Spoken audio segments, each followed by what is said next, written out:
A week later, Izuku gets his letter from UA saying that he passed. He got 80 villain points and 70 rescue points, and he is very happy.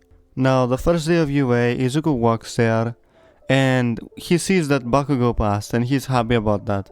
When Izuku goes to sit down, and suddenly Aizawa walks through the door, telling everyone that they should put on their gym clothes and meet him outside. They do that, and before Mineta peeps through the hall to the girls' locker, Izuku zaps him and tells him that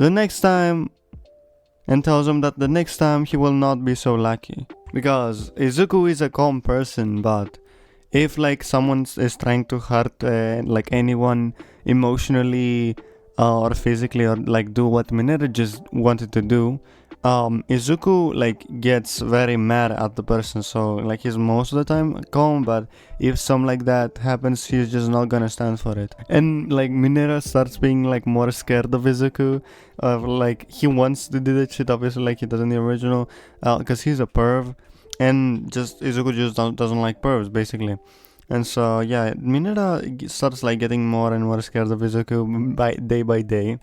But let's just continue with the Quirk apprehension test. Now they go outside, and Izuku is told by Aizawa to throw the ball, and so he does. He uses his electromagnetism and his metal quirk to cover the ball with a thin layer of metal, turn it into a magnet, and then turn himself into a magnet, and then he straight up punches it, and it goes about 1300 meters, I'd say. And Aizawa thinks that he knew that Izuku was strong, but he did not think that he would be this strong, because he did it with almost no effort really, since he just transformed himself into a magnet and just magnetized the metal that he surrounded the ball with, and he actually didn't put that much power into it, and so the ball could have actually gone way more, but Izuku wanted to conserve a little bit of energy. And his classmates are left with their jaws open for real, since they felt like a fucking sonic boom, really, kinda, it was a giant force of magnetism that they fucking felt, or the force between from the ball repelling against Izuku, basically. They continue to do the other exercises, and Izuku places first in every single one, because he can just increase his strength by turning into metal, and he can increase his speed by using his thunder. And when they are going home, Bakugo tries to sneak attack Izuku, but he just straight up fails, okay? And he gets literally punched in the stomach by Izuku. No, Bakugo is passed out, and Izuku will literally have to carry him to his home. And when his mom opens the door, or Bakugo's mom opens the door, she thinks he really tried again to attack Izuku.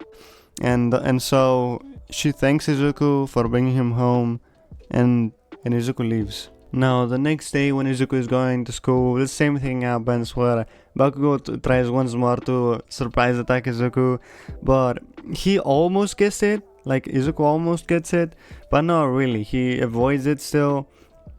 He does get some damage from Bakugo's explosion, but he wasn't really injured by that. Now, when everyone is in class, at the moment that they least expected it, they heard someone say, "I am here, walking through a door like a normal person." And everyone is hyped when All Might tells them that the clothes make the pros and that they should suit up. And he presses a button and their suits pop out of the wall. Now, Izuku's hero suit is gonna be the one that you see in the thumbnail. It was very much inspired by Gajil and Kaminari, because why not? And I really like how it turned out. I gave a lot of direction to Toby how I wanted it to be, and so I think it turned out very great. So yeah, if you want to check his YouTube out, he's also making what ifs. I am making his thumbnails, so yeah, just go check him out. I have him in the description. No, the Izuku has a watch, you could say, on his wrist, right? And that's, I think, let's make it that watch allows him to monitor his output of his electricity, and so he can decrease it and increase it whenever he wants, and that he can control it way better by seeing the results of how much he's using. Basically, that's let's say that's basically what the fuck the watch is, because I genuinely don't remember what the original idea was. Didn't write it down. Now, Izuku finds out that his partner in this exercise or this training is Uraraka, and that he's going to be fighting Bakugo and Ida. The fight starts, and Izuku tells Uraraka that she should use her Quirk on Bakugo when he tells her, and he will handle the rest. She agrees with his plan, and they go into the building where Bakugo and Ida are hiding in. Now, suddenly Izuku hears Bakugo screaming and flying towards Izuku, and Izuku tells her, "No!" And she uses her Quirk on Bakugo, and Izuku restrains him with his marrow by pinning him to the wall, infusing metals from like on top of Bakugo's body inside of the wall, and so Bakugo can't really fucking move anymore. Now Izuku tells Uraraka to stay here just in case Bakugo somehow escapes the metal layer that he's trapped under, and Izuku is going to go and restrain Ida, and then they'll win. When Izuku arrives to the final floor where Ida is hiding in with the bomb, Izuku just uses his electromagnetism to pull in Ida and just straight up fucking punches him, like he did with Bakugo in the 10 months of training that they had. So yeah, Izuku and Uraraka win. And a week later, Aizawa gives them permission slips to sign for them to go to the USJ.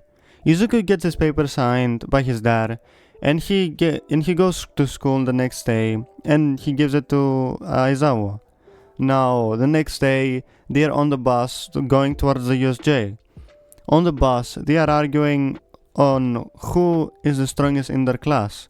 They say it's definitely not Bakugo, since he got beaten by Izuku easily. And they're arguing that maybe it's either Izuku or Todoroki, since Todoroki is the son of Endeavor, and Izuku seems to be very, very strong with his electromagnetism. But they can't really get into a conclusion, or they cannot get a conclusion or an answer right now, since they don't really know enough about Shoto's or Izuku's quirks right now. So they'll have to wait and see. Even though that Izuku pretty much knows that he's way, way stronger than Shoto could ever be, or Shoto even is, since he knows that he has two quirks, kind of like Izuku has, or half-half, kind of like Izuku has, but he doesn't even use one of them, which makes him way weaker, and he doesn't know the reason of why he uses only one of those two quirks that he has. Now they arrive, and they start listening to 13 do her speech where she says about quirk safety and shit. And Izuku and Ida are the only people paying attention to her, when suddenly they see villains teleporting right in front of them, and everyone is teleported to the same part of the USJ where they were originally. When Izuku sees that he's been teleported to the water area, he's very happy, because this is the best area he could have ever been teleported to. He sees Tsuyu and Mineta being there with him, and he tells them that he can handle it by himself. And also that he's going to make a bridge for them to leave, with his metal quirk obviously. And the moment the bridge is done from Izuku using his quirk to make it, it wasn't that hard. It took him 10 seconds. The moment Mineta sees the fucking bridge being done, he starts running, bro. But Tsuyu tells him that she wants to help, and so Izuku tells her that she can be the bait for the villains for them to gather at one point, so that he can focus his attack at one point instead of just electrifying the whole water area. And that she shouldn't worry, since he's going to pull her up with his quirk just before he electrifies the water, obviously, because he doesn't want her to fucking die. And so they proceed with Izuku's plan, and Tsuyu just jumps into the water, and every villain surrounds her. When Izuku makes something like a hook for him to help Tsuyu out, and so he throws it in the water, pulls her out of the water, and then immediately fries the villains with his electricity. And so Izuku and Tsuyu run over the bridge towards the mainland, or the other areas, because the water area was surrounded with water obviously. And so they run over the bridge, they get to land, and Izuku tells Tsuyu that she should go to the people that weren't teleported initially, right?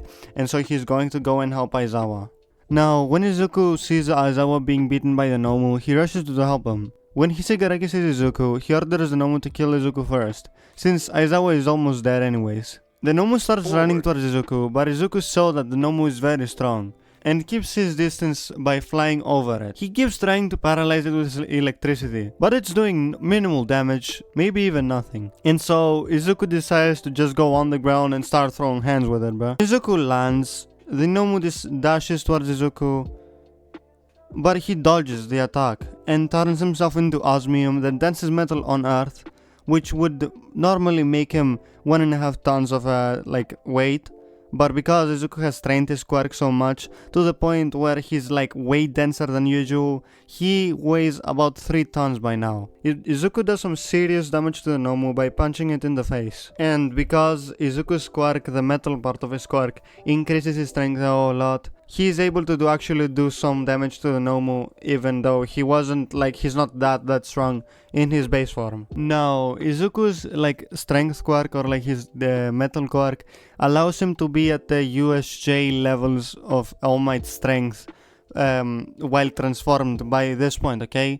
But there is a downside to him using osmium, or a limit to it. He can only keep the transformation for 3 minutes, so he'll have to actually rush defeating the Nomu. And so he continues punching the Nomu with some devastating punches, doing some huge amount of damage. Eventually the Nomu is able to counterattack, and he is pushed 4 meters back. And after that, then Izuku thinks that if the Nomu continues to adapt to his attack patterns like that, he will not survive for long. Which means that Izuku has to focus all his energy and all his power into multiple attacks to just keep fucking destroying the Nomu without leaving any openings for the Nomu to attack. Now, Izuku locks in and starts using his lightning to do some extra damage to the Nomu and maybe even paralyze it. Even if it does get paralyzed for even 1 second. And so Izuku continues punching the fuck out of the Nomu, actually demolishing it, okay? And with 10 seconds left to his transformation, he thinks that he's won. And subconsciously he drops his guard. And when the Nomu notices that, it goes in for an attack so devastating, using its remaining energy to try and kill Izuku. Izuku gets hit by the attack, but because he was still transformed, his transformation nullified most of the damage. And now Izuku passes out because he got hit in the head. And after the Nomu attacked Izuku, it also passes out immediately, right next to Izuku. Now, that was the end of part 2. If you enjoyed this video, please consider leaving a like, and consider checking out some other videos of mine. Now with that said, thanks for watching, thanks for listening, Justo out.